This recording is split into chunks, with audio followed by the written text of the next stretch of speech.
પિતાને સાવધાન કરતો કિસ્સો સામે આવ્યો છે।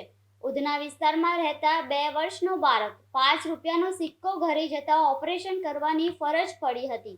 રડી પડેલા બાળકને શાંત રાખવા પિતાએ 5નો સિક્કો રમવા આપ્યો હતો।